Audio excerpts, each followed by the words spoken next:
अस्सलाम वालेकुम नाज़रीन, हम आपको अपने चैनल उर्दू गेटवे पे वेलकम करते हैं, जहां आपको देखने को मिलती हैं मालूमाती और दिलचस्प वीडियोस सिर्फ यूट्यूब पर।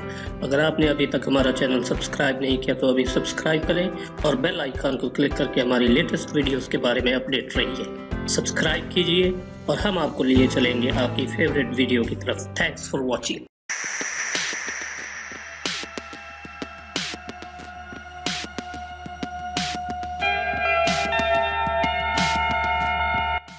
मोहतरम नाजरीन, अगरचे आज दुनिया खला फतह करने के दरपे है, लेकिन हकीकत में हमारे पाँव के नीचे ज़मीन की तह में क्या है, अब तक हम बहुत कम जान पाए हैं। हम सतह ज़मीन पर नज़र आने वाली हर चीज़ से तो वाकिफ़ हैं, लेकिन ज़मीन की तह में पाए जाने वाले असरार व रमूज़ से नाआशना चले आ रहे हैं।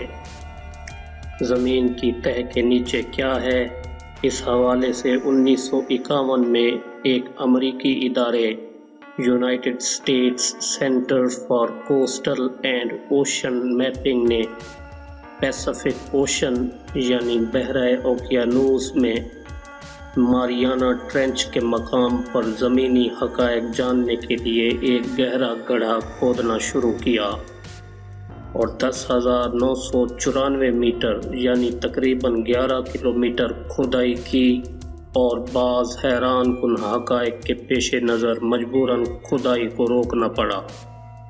इसी तरह रूस के साइंसदानों ने ज़मीन के क्रस्ट का मुशाहिदा करने के लिए ज़मीन की खुदाई शुरू की और रूसी इदारे inter departmental scientific council for the study of the earth interior and super deep drilling ने कोला नामी जजीरे पर 24 मई 1970 को ज़मीन के क्रस्ट का मुशाहिदा करने के लिए खुदाई शुरू की। नाजरीन, ये खुदाई तकरीबन 19 साल तक जारी रही कि 1989 यानी 1989 में 12,262 मीटर यानी तकरीबन 12 किलोमीटर खुदाई करने के बाद ज़ेरे ज़मीन अजीब व गरीब आवाज़ें आने की बिना पर साइंसदानों ने खुदाई रोक दी। रूसी साइंसदान तकरीबन 19 साल तक इस खुदाई में मसरूफ़ अमल रहे, लेकिन वो अपने मकसद में कामयाब न हो सके, यानी वो ज़मीन के क्रस्ट का मुशाहिदा करने में नाकाम रहे।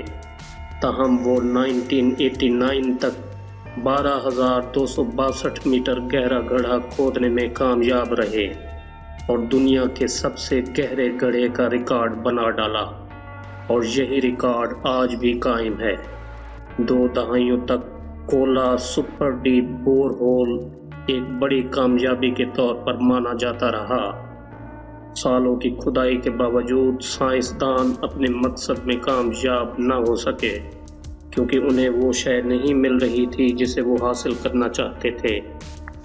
हिम्मत हारने और बरसों की खुदाई करने के बाद साइंसदानों ने खुदाई का अमल बंद कर दिया और ये बयान जारी करना पड़ा कि हम इंसान ज़मीन में मज़ीद खुदाई नहीं कर सकते। लेकिन ये जानना बहुत दिलचस्प होगा कि साइंसदानों को खुदाई के दौरान किन हालात व वाक़यात का सामना करना पड़ा। साइंसदानों के मुताबिक उन्हें मतलूबा मकासद तो हासिल न हो सके, लेकिन उन्हें इस खौफनाक खुदाई और गहराई के दौरान 3 ऐसे हक़ाइक़ का सामना करना पड़ा जिनकी वजह से वो हैरत में मुब्तला हो गए और वो मज़ीद खुदाई से भी रुक गए। पहला ये कि उन्हें इस गड्ढे में बहुत ज़्यादा मिक़दार में पानी मिला, और दूसरा ये कि उन्हें इस तारीख़ गड्ढे की 6,700 मीटर गहराई में ज़िंदगी की रमक महसूस हुई, जबकि इतनी गहराई में किसी की ज़िंदगी का एहसास नामुमकिन था। ये ज़िंदगी बहुत छोटे छोटे माइक्रोब्स की शक्ल में धड़क रही थी। नाजरीन, आप इस अमर से तो बखूबी वाकिफ़ होंगे कि ज़मीन का अंदरूनी दर्जा हरारत बहुत ज़्यादा है, इसलिए इन हालात में किसी की ज़िंदगी का एहसास नामुमकिन है। लिहाजा साइंसदानों ने ये क़यास लगाया कि ये माइक्रोब्स दरअसल इसी दर्जा हरारत में ज़िंदा रह सकते हैं। مزید یہ بھی سامنے آیا کہ یہ مائکروبز کروڑوں سال قدیم ہیں۔ تیسری بات اس گڑھے کا اندرونی درجہ حرارت تھا، جس نے سائنسدانوں کو مزید کھدائی کرنے سے روک دیا۔ اس گڑھے کے سب سے گہرے حصے کا درجہ حرارت 180 ڈگری سینٹی گریڈ تھا۔ اگر ہم اس بات کو ذہن میں رکھیں کہ 100 ڈگری سینٹی گریڈ پر پانی ابلنا شروع کر دیتا ہے تو پھر 180 ڈگری سینٹی گریڈ کا بھی اندازہ لگایا جا سکتا ہے۔ اس مرحلے پر روسی حکومت نے کہا کہ اس گڑھے کی کھدائی کو مزید جاری نہیں رکھا جا سکتا، کیونکہ اس کا اندرونی درجہ حرارت بہت زیادہ تھا، اور مزید یہ کہ پتھروں کی ڈینسٹی کی وجہ سے ڈرل مشینوں نے بھی کام کرنا چھوڑ دیا تھا۔ لہٰذا ان مشکلات کو مد نظر رکھتے ہوئے اس گڑھے کی کھدائی کو بند کر دیا گیا، اور آج یہ گڑھا مکمل طور پر بند ہے۔ لیکن کہا جاتا ہے کہ یہ اس گڑھے کو بند کرنے کا محض ایک بہانہ تھا، جبکہ حقیقت اس کے بالکل برعکس تھی، اور اس حقیقت کو عوام سے پوشیدہ رکھا جا رہا تھا۔ ڈاکٹر ایزوکوف کے مطابق جب وہ کھدائی کے دوران کافی گہرائی میں گئے تو انہوں نے ایسی آوازیں سنی جنہیں سن کر انسان کی روح تک کانپ جاتی ہے۔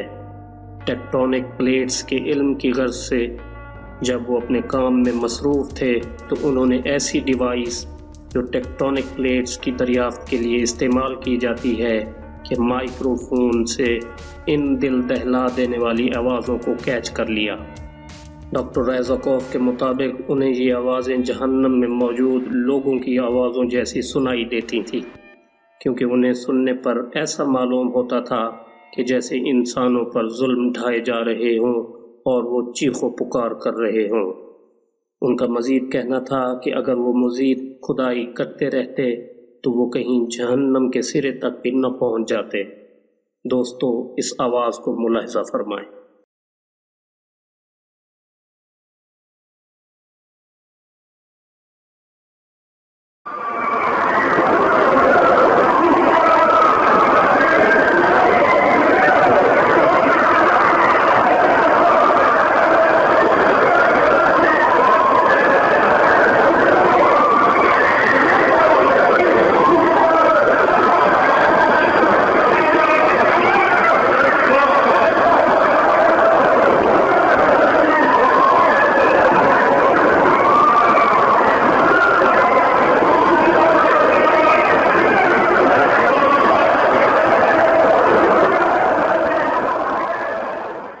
دوستو، جہاں ایک طرف سائنسدان اسے جہنم کی آوازیں کہتے ہیں، وہیں دوسری طرف کئی دوسرے لوگوں کا بھی یہ بھی کہنا ہے کہ شاید یہ آوازیں زمین کے اندر موجود پگھلے ہوئے لاوے کی ہلچل کی وجہ سے ہیں۔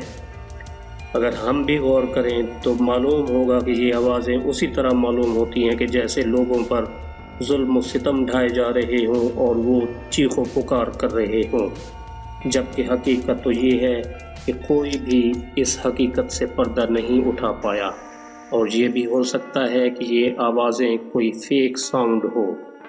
مسلمان ہونے کے ناطے ہمیں یہ تو معلوم ہے کہ جنت اور جہنم دونوں موجود ہیں، لیکن اسلام کے مطالعے سے کہیں بھی یہ بات سامنے نہیں آتی کہ جہنم ہماری زمین کی تہہ کے نیچے موجود ہے۔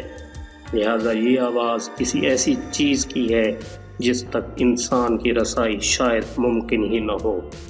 دوستو، اس ویڈیو کے متعلق آپ کی جو بھی رائے ہو اس کا اظہار کامنٹ سیکشن میں ضرور کریں، اور اگر ویڈیو پسند آئی ہو تو لائک کا بٹن ضرور دبائیں اور اس ویڈیو کو شیئر بھی ضرور کریں۔ اپنا خیال رکھیے گا، ملتے ہیں کسی اور معلوماتی ویڈیو کے ساتھ، تب تک اللہ حافظ۔